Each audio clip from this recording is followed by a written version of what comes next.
Shimire bakunze b'ibihamya TV muri abantu b'umumaro muri abantu Imana iteguye kugira ngo tubane muri ibi bihe byiza byo gusenga no kubaha Imana.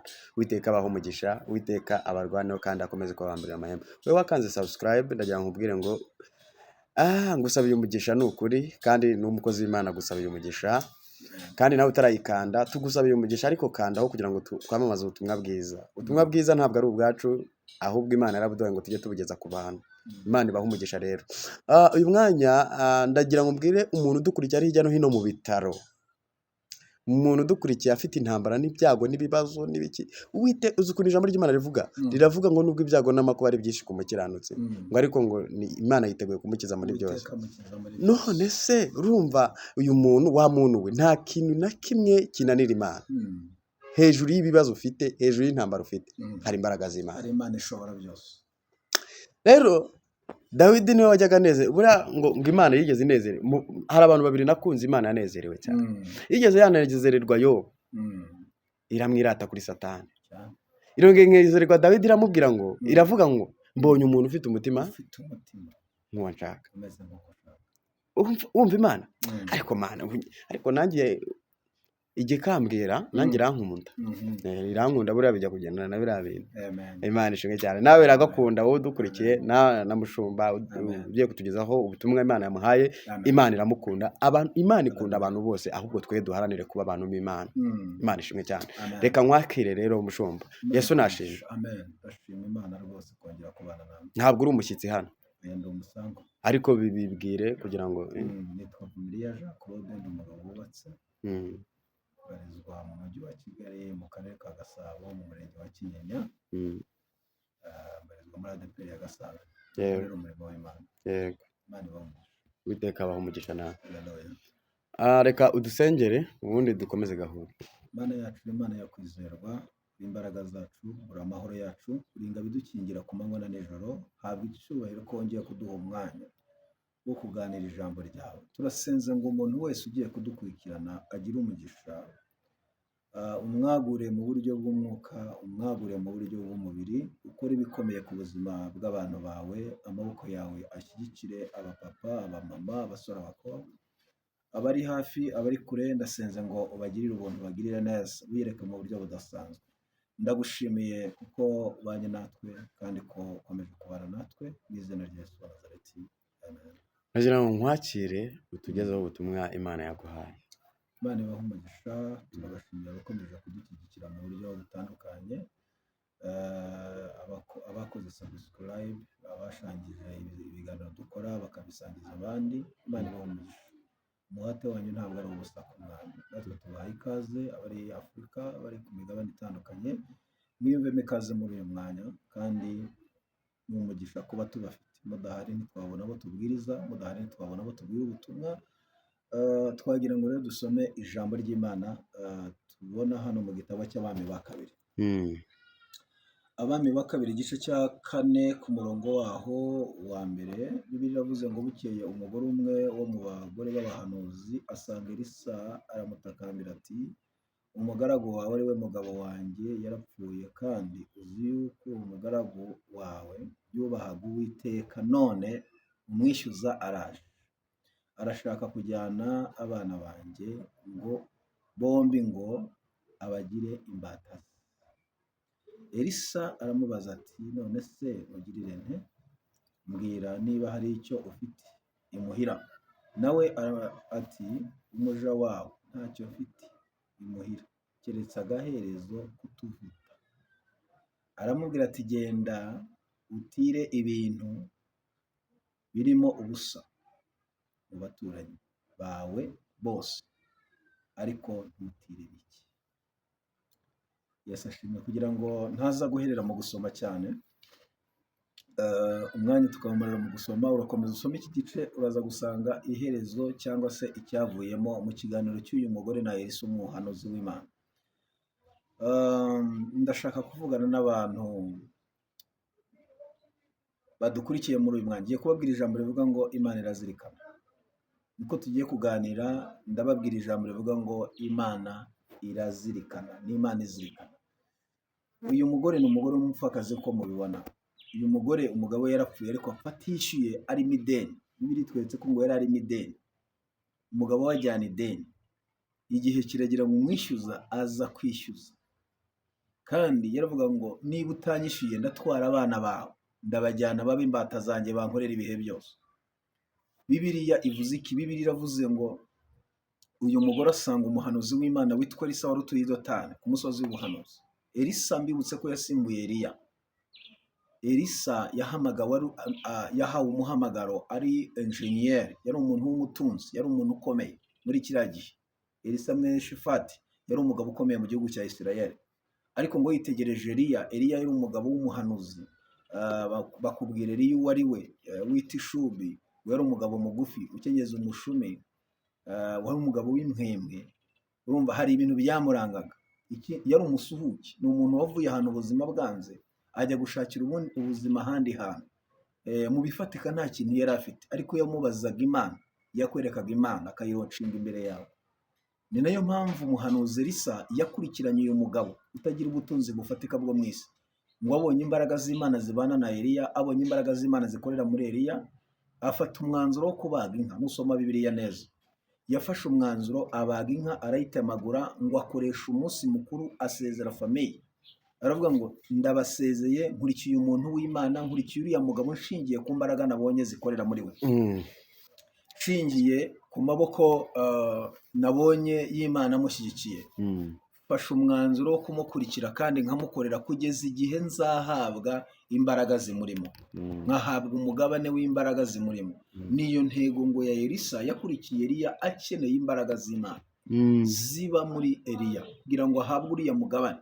Asezera famiye, yakira umuhamagaro, ajya gukorera uriya mugabo Eliya.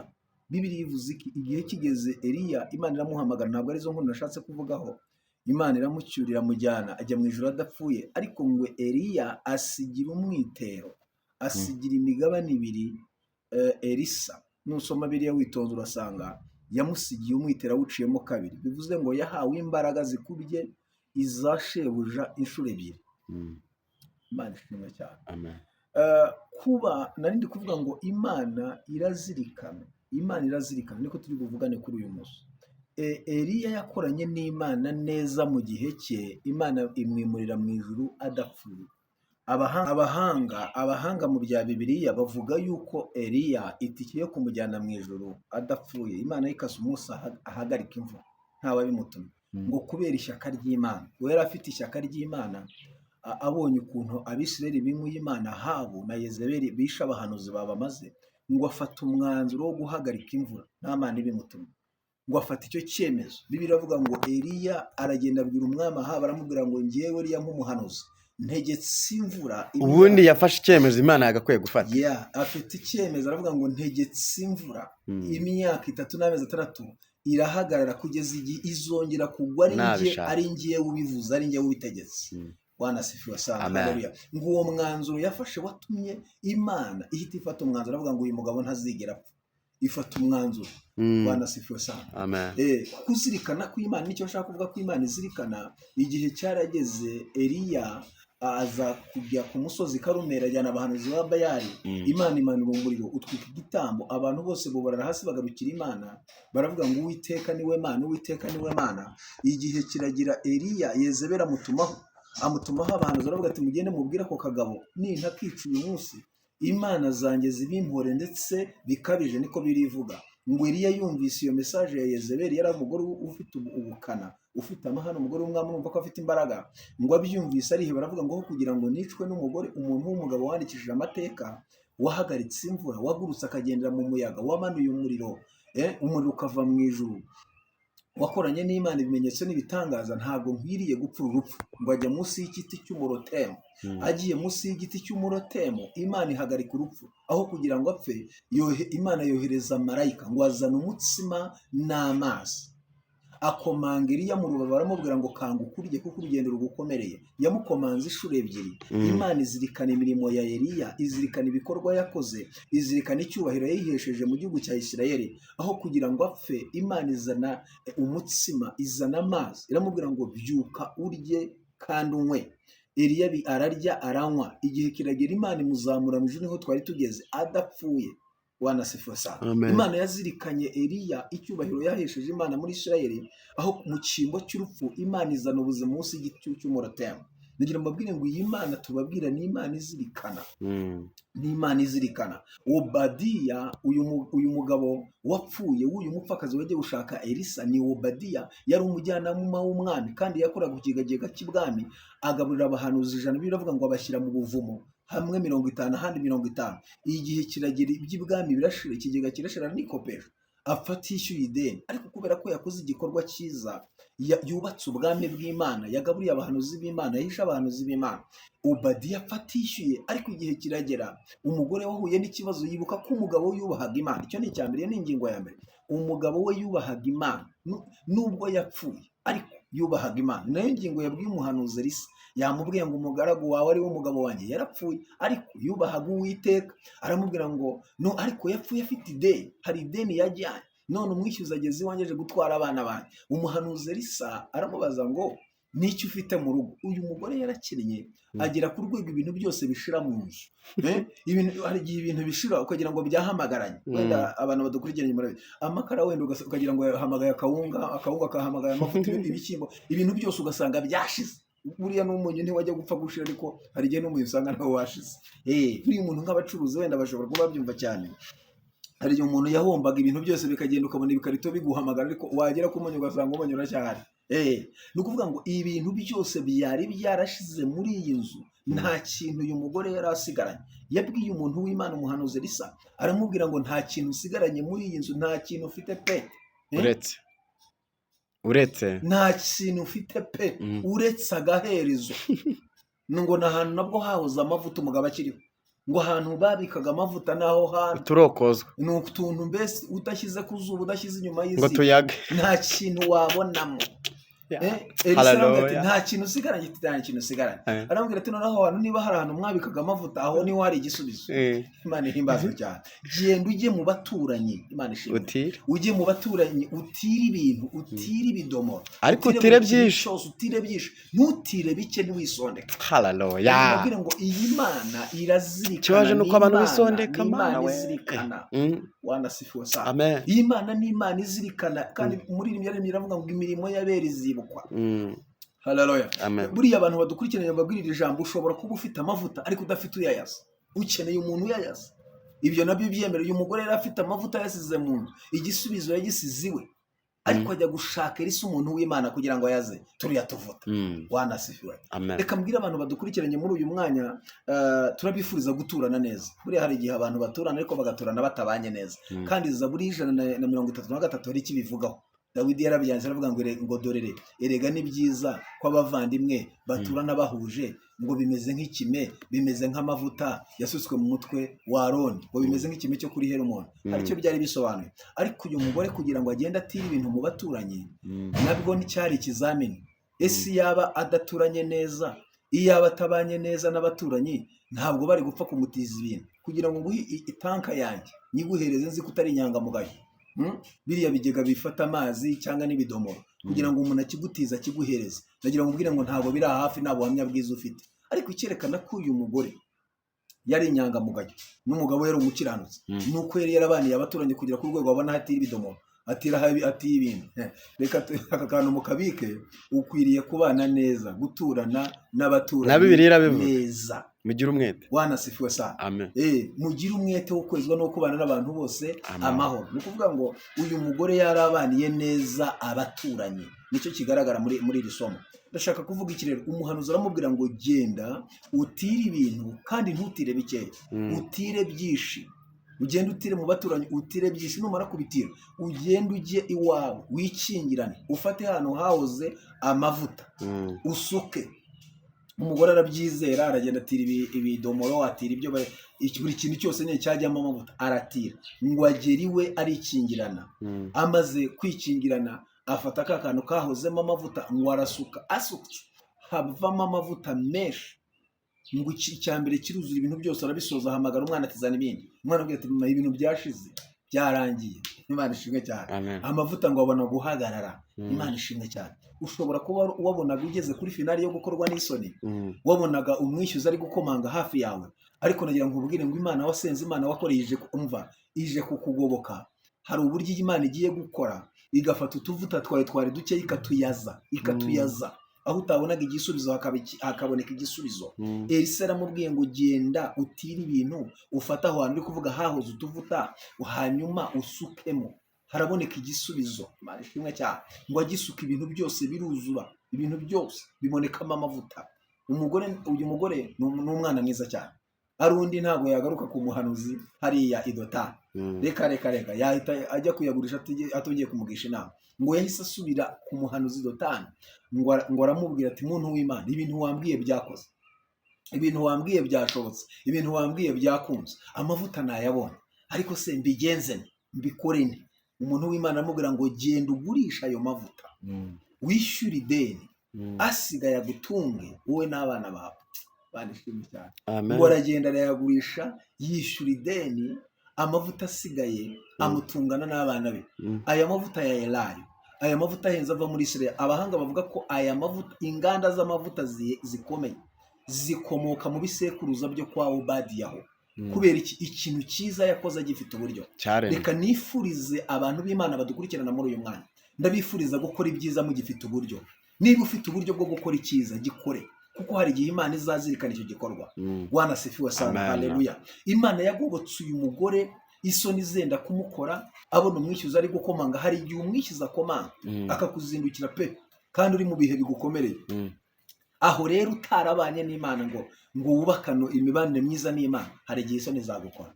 Ariko kubera ko uyu mugore yarakibanye neza n'Imana ndetse n'umugabo we yapfuye yubaha Imana, Bibiliya ivuze iki? Bibiliya iravuze ngo umugore yishyura ideni aho gukorwa n'isoni, aho gutwara abana ngo babajyane babe imbata baba abagaragu. Imana ihita igoboka uyu mugore imuha igisubizo kirambye. Imana ishimwe cyane. Muri uyu mwanya Imana iguha igisubizo kirambye. Harimo abantu bakoreye Imana bakagira ngo Imana ntiyabizirikanye niba y'agaciro. Oya, abantu bashobora kutagushimira, ariko hari ahantu Imana yabishyize, hari ahantu byanditswe, hari ahantu biri. Hari igihe uzagera mu kibazo ahantu ubona wagakozwe n'isoni, ubona wakwikoreye amaboko, Imana izirikana iyo mirimo, izirikana ibyo bikorwa. Ibikorwa bya Obadiya byatumye abana be bataba imbata, byatumye umugore we adakorwa n'isoni. Nagira ngo mbabwire ngo Imana yacu ni Imana izirikana. Haleluya. Iyi Mana ni Imana izirikana. Ntabwo Imana izigera igutererana hagati y'ibibazo, hagati y'amakuba, hagati y'intambara, hagati y'ibigeragezo, hagati y'ibikuzengurutse. Nagira ngo ngutangarize ngo iyi Mana yacu irazirikana. Imana yazirikanye uyu mugore yishyura ideni rye. Haleluya. Nagira ngo mvugane n'abantu badukurikiranye muri uyu mwanya. Imana ije kuyaza utwo tuvuta wabonaga ari dukeya. Hari uburyo wabonaga nta gisubizo uri kubona, hari uburyo wabonaga nta nzira, hari uburyo wabonaga nta butabazi uri kubona, ariko uyu mwanya nagira ngo utangarize ngo Imana ije kukugoboka, Imana ije kukugirira neza, Imana ije kugutabara. Umwishyuza yari yakomanje. Hari igihe umwishyuza akomanga ukabura imideni, ukabona nta nzira yo kwishyura iryo deni, ukabona ibibazo birakugusa imbere, inyuma, iburyo, ibumoso, ahantu hose ukabona umwishyuza yagutangatanze. Ariko nagira ngo mbabwire ngo iyi Imana yacu ni Imana ijya igoboka abantu bayo, ni Imana ijya iseruka mu byago no mu makuba. Wanasifiwe sana. Haleluya. Hariho ijambo nkuzaniye muri uyu mwanya. Imana igiye gufata ibyo bintu wabonaga nk'ibidafite ubuzima ibiha ubuzima, igiye gufata aho hantu wabonaga wari ugiye gukorerwa n'isoni, Imana ikugoboka kwiyereke mu buryo budasanzwe. Elisa umuntu w'Imana yabwiye umugore, aramubwira ngo humura ntugikozwe n'isoni. Ntabwo ugikozwe n'isoni kubera ko umugabo wawe yapfuye yubaha Imana, umugabo wawe yapfuye yubahisha Imana. Kubw'izo mpamvu yakoreye Imana, ntabwo ugikozwe n'isoni. Genda ujye mu baturanyi utira ibintu, numara gutira ibintu ntutire bikeya. Haleluya. Ntutire ibintu bikeya, ugende wikingirane mu nzu usuke. Imana umugabo wawe yakoreye irakugirira neza, iragutabara. Ijambo umuhanuzi yatuye, ijambo umuhanuzi yavuze ku buzima bw'uyu mugore ryaremye igisubizo ku buzima bw'uyu mugore, ryaremye igisubizo ku buzima bw'iyi famiye. Imana ishimwe cyane. Nagira ngo mbabwire ngo iki ni igihe Imana igiye kwiyereka abantu bayo. Imana igiye kwiyerekera aho hantu muri icyo kibazo wari winjiyemo. Imana igiye gufata ibyo bintu bituko kuko ayo mavuta agiye kuyaga. Haleluya. Iri jambo twatuye muri uyu mwanya ni ijambo riri buyaze ayo mavuta yawe. Aho wabona ngo ugiye gukorerwa n'isoni, Imana ya Isirayeli igiye kukuyereka, igiye gukora ibikomeye ku buzima bwawe, igiye gukora ibidasanzwe, igiye gukora iby'imbaraga. Nigeze ngira ikibazo umunsi umwe, mpura n'ikibazo kinkomereye. Nari ngeze ahantu nkeneye amaboko y'Imana n'abantu. ariko noneho abantu ndababura, mbona nsigaye njyenyine. Mbwira Imana nti Mana ko nkozwe n'isoni, ko nkozwe n'isoni, mbona isoni zinkoze, ko mbona ngiye kwikorera amaboko. Imana irambwira, yambwiye mu ijwi ituje, irambwira ngo ndi Imana, irambwira ngo ndi Imana izirikana, irambwira ngo imibyizi ufite mu bwami bwanjye irahagije kugira ngo ngutabare. Imana yakemuye icyo kibazo, mbona imbaraga z'Imana, mbona amaboko y'Imana, mbona gutabara kw'Imana, ndetse hari n'abantu bari banshungereye, bari bangose imana n'Imana, bavuga ati ko yakoreye Imana, ko yavuze Imana, ko yamamaje Imana, uyu muntu yaba yarayikoreye neza. Hari n'igihe ugera mu bibazo abantu bakavuga bati uyu muntu wenda n'ingaruka z'ibyaha, bakabyitira ingaruka z'ibyaha. Ariko ndashimira Imana nyiribihe, haleluya, ndashimira Imana irindi jambo ryayo yakurikiranye icyo yavuze ku buzima bwanjye, irambwira ngo imibyizi ufite mu bwami bwanjye irahagije, ntabwo uzakorwa n'isoni. Kandi koko icyo gihe nabonye Imana y'imbaraga, nabonye Imana y'ubushobozi, nabonye Imana isohoza icyo yavuze. Icyo gihe Imana yarangobotse, ndabibona, irantabara, ikemura icyo kibazo. Haleluya, mbona Imana iraje, nawe njye umwishyuza yari yakomanze. Imana ikora ku muntu anyishyurira ideni, ntabwo ryari rito ariko yararyishyuye. Imana ishimwe cyane. Rero hari uburyo Imana ikugoboka ukayibona ukavuga ati Uwiteka userutse nk'umunyamaboko. Hariya uriya mugore yabonye imbaraga z'Imana, uriya mugore yabonye ubutabazi bw'Imana, uriya mugore yabonye gukora k'Uwiteka, uriya mugore yabonye Imana itanze igisubizo kirambye. Nagira ngo mvugane n'abantu badukurikiranye muri uyu mwanya, Imana ibaha igisubizo kirambye. Birashoboka yuko wabonaga nta nzira, birashoboka yuko wabonaga mu nshuti, mu miryango, ukabona nta nzira, ukabona nawe imbaraga zagushije, uvuga ati nkozwe nazo, isoni zirankoze. Nagira ngo mbwire ngo Imana yacu turimo tuvuga muri uyu mwanya ni Imana izirikana. Imana ije kukugoboka, ije kukuyereka mu buryo bukomeye, ije kukuyereka mu buryo bw'imbaraga, ije gufata ibitari biriho ibigira ibiriho, ije gufata ibitashobokaga bishoboke. Kuko uyu mugore yabonaga yakozwe n'isoni, ariko kubera ko umugabo ngo yakoreye Imana mu gihe cye, apfa atishyuye ideni, Imana nyiringabo, Imana nyiribihe iseruka kuri uyu mugore. Ngo Imana inyura mu muhanuzi Elisa, umuhanuzi Elisa aramubwira ngo umugore humura, humura, ntabwo uri bukorwe n'isoni. Igihe kirageze kugira ngo Imana umugabo yakoreye niyo ucyubaha ikugoboke, ikwiyereke, ikugirire neza. Aramubwira ngo genda utire ibintu byinshi, wikingirane mu nzu yawe, Imana iri bukorere igitangaza. Umugore arabyizera, haleluya. Muri hantu hatari hari igisubizo kubw'ijambo umuhanuzi w'Imana yatuye, havamo amavuta menshi, ngo amavuta ari isukari menshi ameze neza.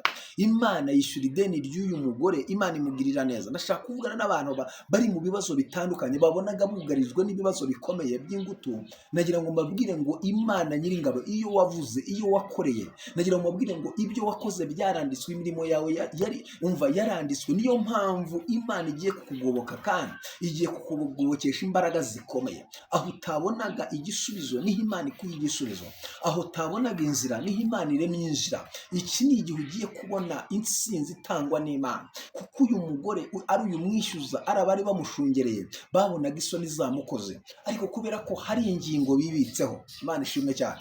Hari abantu baba bibitseho ingingo. Buriya mu buzima ntuzabe mu buzima butagira amakuru, ntuzabe mu buzima budafite ikintu cy'ingingo wibitseho.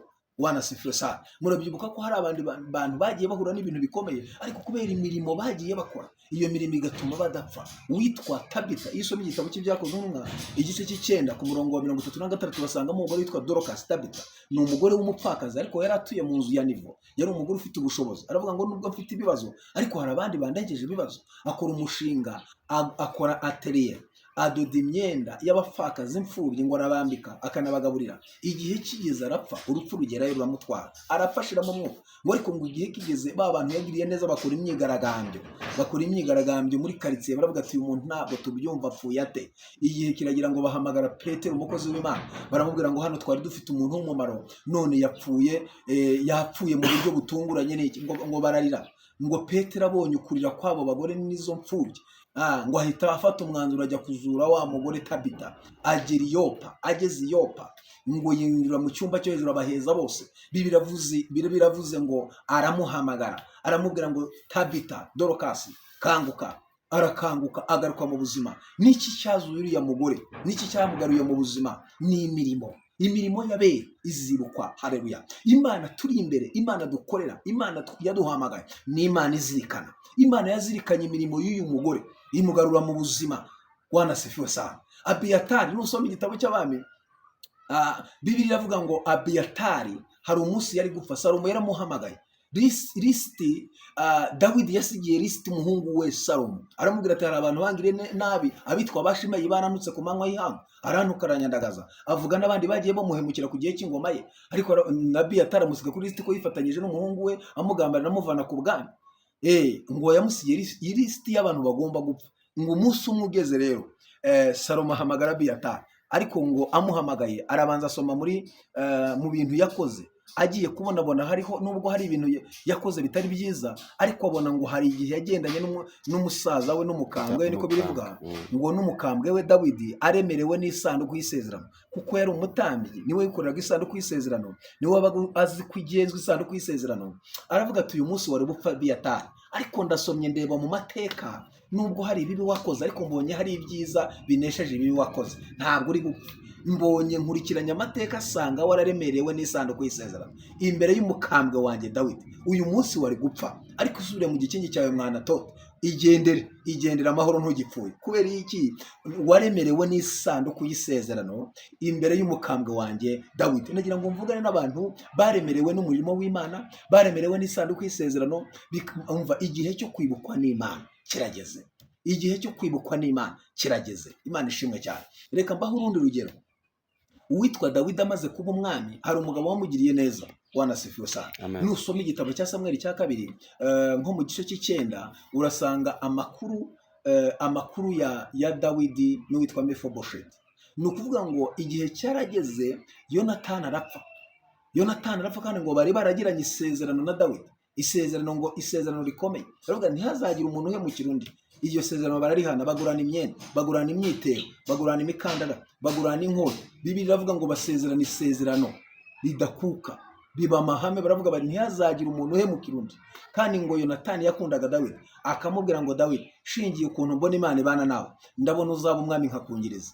Kandi Yonatani yari afite purity yo ko yaba umwami akayobora igihugu, ko se niwe wari uri ku ngoma. Ariko ngo akavuga ngo amahirwe ndayaha wowe, shingiye uko mbona Imana ibana nawe, ndabona waba umwami nkakungiriza. Ngo bakunda n'ukuntu rukomeye. Igihe kiregera Yonatani arapfa na Sawuli arapfa, Dawidi ngo yima ingoma, ariko akomeza gushyira ku mutima ibyo Yonatani yamugiriye n'urukundo bakundanye n'isezerano bagiranye. Ngo igihe kigeze, Dawidi yimye ingoma, amaze kwicara ku ntebe, amaze gukomera, ngo yibuka ibiganiro bagiranye na wa mugabo. Ngo arabaza ngo ninde muntu wampa amakuru y'umuryango wa Sawuli ya Yonatani? Hari uwo mu muryango wa Sawuli waba ukiriho, waba wararokotse, ngo mugirire imbabazi z'Imana, mugirire neza ku bwa Yonatani, mugirire imbabazi z'Imana. Bibiliya iravuze ngo abagaragu baravuga ngo hari umuntu witwa Siba wabaye kwa Sawuli, wabanye mu rugo rwa Sawuli, wakoreyeyo, ari hano iwawe, yakubwira amakuru. Bibiliya iravuze ngo Dawidi bahamagara Siba, baramuzana.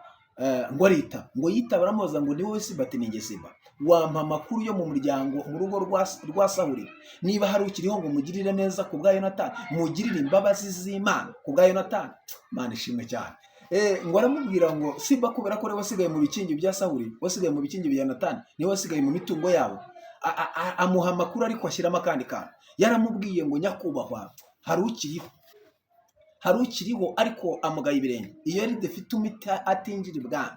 Icya kabiri, Abirodobari kwa Makiri mwene Miyeri, ni muri karitsiye, ku buryo kugira ngo winjire ibwami byari gusaba kugukarabya nk'umwaka, cyangwa no gushyiraho sinzi ni shifo, no gufata ikintu bagahanagura, cyangwa ngiye kuvuga sitiruwayi, ariko bazi kuba amasafuriya muri dobani. Ni ukuvuga n'ugukuba, ni karitsiye mbi kugira ngo ugere ibwami, ntibyari gupfa koro. Ariko Dawidi ngo azirikanye ibyo Yonatani yamugiriye, aravuga ngo sinitaye muri karitsiye, nitaye n'amategeko agenga ibwami, ndavuze ngo mumuzane mwihuse. Ngo abwira uwo Siba, aramubwira ngo mwihute munzanire uwo mwana. Ngo aragenda aramuzana. Na Mefibosheti ngo ageze imbere y'umwami, ngo yumvaga agiye gupfa, ngo yikubise hasi, agwa hasi yubamye. Aramubwira ati nyakubahwa, wabuze abantu wica, njye ndi intumbi y'imbwa, urabona nakurwanya nkagukura ku ntebe. Aravuga ati napfuye kera, ndiho ntariho. Ngo umwana yivuga ibintu, aravuga ati imbwa zima zirindi ibipangu by'abakire zindusha agaciro. Aravuga ati sinakurwanya nyakubahwa, wikiyanduriza amaboko. Ngo avuga amagambo Dawidi. Bibiliya iravuga ngo Dawidi amufata ukuboko. Haleluya. Dawidi amufata ukuboko, aramubwira ngo Mefibosheti humura. Imana ishimwe. Nagira ngo mvugane n'abantu badukurikiranye muri umwanya, hari ijambo ry'ihumura Imana impaye. Akiri ihumure riva ku Mana, humura. Haleluya. Bwana sifiwe. Kwiciraho iteka umugambi Imana cyakomeje ku buzima bwawe. Ngo amufata ukuboko aramubwira ngo humura Mefibosheti mwene Yonatani, humura. Haleluya. Nibutse neza ya so, nibutse ibyo so yangiriye. Imana ishimwe cyane. Aramubwira ngo uhereye uyu munsi nagira ngo nkubwire iri jambo, ibyari ibya sogokuru uyu munsi ndategetse nk'umwami uyoboye igihugu, ndabikugarurije, baguhe n'indishyi z'akababaro. Ibyo basaruyemo mu gihe umaze udahari nabyo babirebe babiguhereze. Imana ishimwe cyane. Nagira ngo mbahire ijambo ry'ubuhanuzi abadukurikiranye. Hari ibintu Imana igiye kugaruza ku buzima bwanyu, hari ibikingi, hari ibintu mwanyazwe, ariko nagira ngo mbabwire ngo igihe cyo kwibukwa n'Imana kirageze, igihe cyo kugarurirwa ibyo mwanyaze kirageze. Dawidi yabwiye Mefibosheti, aramubwira ngo ibikingi ndabigaruye, ikindi ibintu byose basaruyemo udahari babiguhe. Amubwira ijambo rikomeye, aramubwira ngo nk'uko abana b'abami basangira n'abami ku meza, niko bigiye kugenda, ugiye gusangira nanjye, niko uzaza urira ku meza yanjye nk'uko abana b'abami basangira n'abami. Ibyo ndabyanzuye, uzaza usangira nanjye ku meza yanjye. Arabyanzura. Dawidi ahesha agaciro Mefibosheti. Imana irazirikana. Imana yazirikanye neza Yonatani yagiriye Dawidi, ica muri Dawidi igirira icyiza umwana wiwe. Bavandimwe, nagira ngo mvugane n'abantu bagiye bagirira neza abandi, aho kugira ngo babiture ibyiza bakabona babituye ibibi. Ntucogore gukora icyiza. Imbuto nziza ntibora, ntipfa, ntisaza. Umuntu wagiriye neza akakwitura ikibi, wicika intege gukora ibyiza, kuko ineza wakoze hari ahandi Imana izayinyuza mu wundi muntu utakekaga. Bwana sifiwe sana. Nubiba ibyiza uzasarura ibyiza. Amen. Nubiba ibibi uzasarura ibibi. Nagira ngo mvugane n'abantu badukurikiranye muri uyu mwanya. Imana igiye kuguhesha agaciro ubu tuvugana. Hari ibintu byawe Imana igiye kugarura, hari ibintu byawe Imana igiye kukugaruriza, hari n'indishyi z'akababaro ugiye kwakira ubu tuvugana muri uyu mwanya. Ni ukuvuga ngo Dawidi yategetse ngo ajye asangira na Mefibosheti. Ushingiye ahantu avuye ntiyakwicaye ku meza y'abandi, ariko kubera ko ineza ibintu se yakoze, ineza se yagiriye Dawidi, bitumye uyu muntu asangira n'umwana. Amen. Nagira ngo mpanurire abantu badukurikiranye muri uyu mwanya. Imana igiye kukwibuka, ikuvane mu buzima bw'Irodi kwa Makiri mwene Miyeri, aho ngaho i Lodebari. Hari ahantu Imana igiye kukuvana, none ikwinjize mu buzima bwo gusangira n'abandi, ikwinjize mu buzima bwo kwicara ku meza y'abandi, ubeho mu buzima bwa cyane. Ibyo turabyatuye nk'abantu b'Imana, ibyo byatuye nk'umuhanuzi wahamagawe n'Imana. Hari ubuzima Imana igiye kuguteruramo gutereka mu bundi buzima. Bwana sifiwe sana. Haleluya, haleluya.